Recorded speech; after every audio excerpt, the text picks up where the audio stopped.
Welcome to one of the first episodes of Cars and Cocktails. Now this is where I'll be sitting with friends, family, just people that are important to me and talking about cars and having a cocktail. And in this case, with Big Dane, he's gonna be having a glass of water while I'm having a cocktail. But because of our deep history, I felt this was the best one to start with for this series. I think there's a lot of history with cars and me and Big Dane, and then our friendship, and then where we are today, really. It's incredible, man. It's been an incredible ride, you know what I mean? There's definitely a lot. I mean, we can go on forever on the stories, right? We'll come back to story time another time. Yeah. But I think when it comes to just cars alone, you know, what was your first car? I guess I don't even know that. Wow, my first car was a Mazda RX-2. Really? Yeah. Had a little rotary engine, man. I thought I was a speed racer. Wow. Yeah. That's great. I didn't even know that. Do you know what my first car was? The truck. Yeah. Yeah. What kind of truck? The Toyota. No, Nissan. It was a Mazda. No, Mazda. See? Yeah, and you had hydraulics on it. Yes, I did. Yes, Yes, Ryan had hydraulics on a Mazda. But when I think of Big Dane and I think about how our friendship started, it started with that truck, Yeah. right? It's just like Dane came to me in Laguna Niguel and had a Ford Dually, one of the first ones out. First one's out, yeah. And he said, I need that air suspension on it that moves like hydraulics. And the rest is really history. I mean, the rest is... That was where we built the truck, Dane left, didn't pay me, felt bad, came back, paid me, truck broke down, friendship built, said, Ryan, you need to get out of Laguna Niguel and move to Compton. Yeah. And then I moved to Compton, and then I became very important at that time. Yes. When he moved to Compton. Well, I kind of a lot of phone calls. Hey, can you get down here? Because things is not feeling comfortable at all. I was definitely not in my comfort zone. Yeah. But I mean, I would have never did that if it wasn't for you. So it's like, you know. But look, it worked out, man, and look where we are today, man. Some 20-some years later. Yeah. And we've seen a lot of brands come and go over the years, man. A lot of car shops come and go, and for whatever reason, man, we've been able to stand the test of time, and we keep on moving forward, man, chipping away a little bit at a time. What was your craziest car experience that you can remember? The day we were putting up cars at the original Inglewood shop, first one. And we were putting cars up, you and I, because me and Ryan used to load cars up at night when everybody was And we used to wash them too. And wash them, yeah. We never had no car washers, No. nobody transporting cars. It was me and you doing all that. But you remember this though, you came to me and said, Dane, where's the Corvette? Yeah, that's got it. So I would say our craziest combined car story together is that one. Yeah, a whole Corvette just come up missing. Yep, and it was right there in front. So for you that don't know, in our Inglewood shop, we would bring out 3 to 4 cars every morning. Stage them. And stage them. So when people drove by, they would see them and want to stop by and check out what we do there. We'd try to stage the best cars. I remember my airbagged Mercedes and the Lincoln from Fuzzy and Shaq's Mercedes. And we had this Corvette there. And sure enough, it was on the end. Yeah. And that motherfucker was gone one day. It was when we gone. went to pull cars in. And the shop was 6,500 square feet. So it wasn't like we're in a big shop like we are today. Right. But yeah, that's the craziest car story we got together. One of the craziest car stories. Yeah, I mean, we got lots. Lots. Because remember the other one, you called me, you said, Dane, you said, bruh, what's going on? I said, what's going on? You said, can you go down the street? They said Danny had an accident and see what was going on. And I drove down the street. When I got down the street, It still makes my stomach hurt. I looked off to the right and I just kept on going, made a U-turn and came back to the shop. And you said, what's going on? I said, the car is inside of a building. Oh my God. Yep, I sure do remember that. There's no need for you to go look at it. I didn't look at it, but it's inside of a building. How about in that same shop, the Inglewood shop, when we were doing Shaq's Lincoln with the ghosted Superman or Gucci print. Gucci print, yeah, in it, the white one, yeah.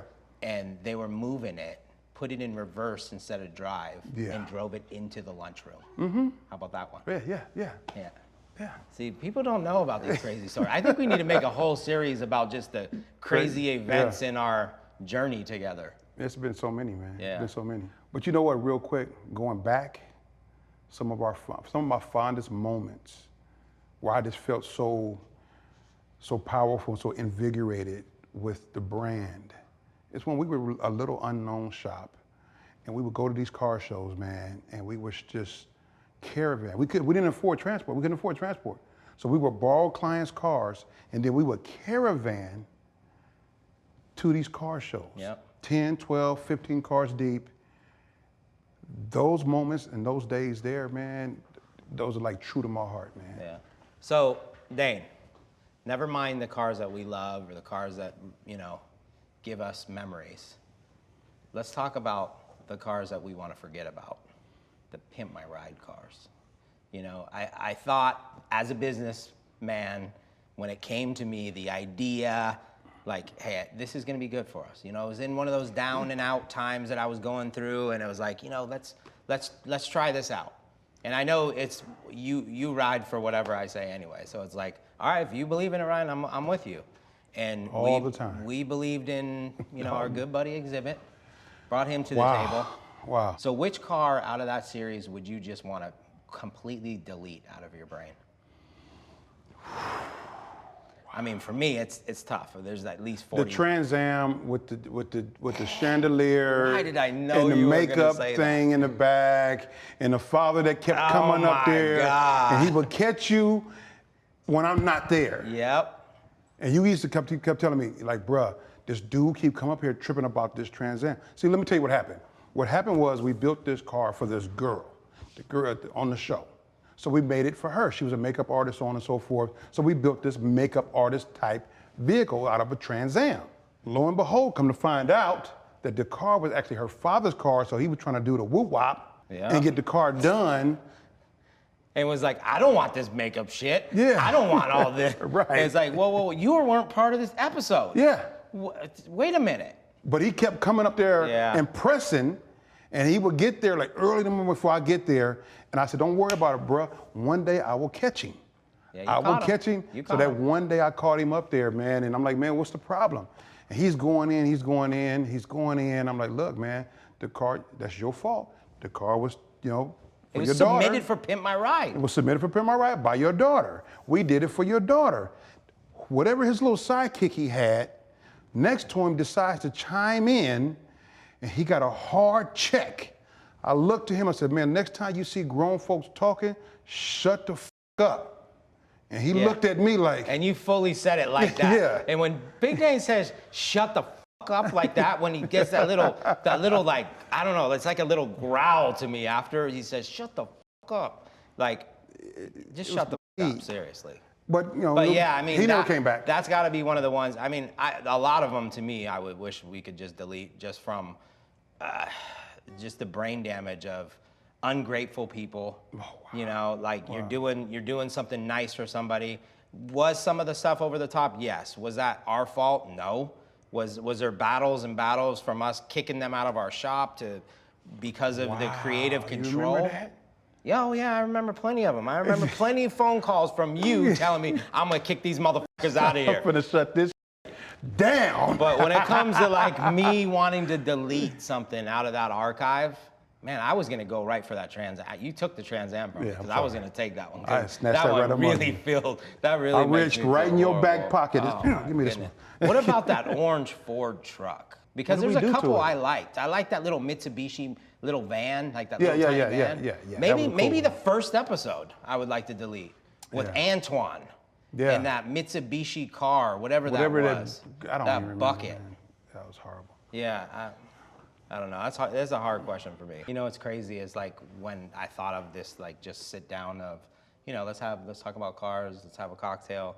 I think there's a lot more stories that like explain this journey that people don't even know. Right. You know, and that's why I thought this one was most important to do first, because there's so much stuff me and you've been through together that the world doesn't even know. Right. So I think, you know, this opens up the reasoning to do things like this because we need more content. We need more real content. We need to show people like West Coast Customs just wasn't born yesterday. Like there's a respect level that I think people forget sometimes. Yeah. Where we opened a lot of doors for the automotive industry and for automotive television. Like there was no automotive It wasn't. television. We Like the when first we did ones to Pimp do My it. Ride, it was like that was groundbreaking. Yes. Then everything else came behind that. And I think that, you know, sometimes that gets forgotten, you know, even for myself when I live inside this building. A lot of times when I go out, I don't even realize it. Like people, we change the game. Yeah. So we just got to keep changing the game. Absolutely. Keep on evolving. Yep. So that's us, Dane. Cheers. There we go. Take that water to the head. Bam. Another stiff one.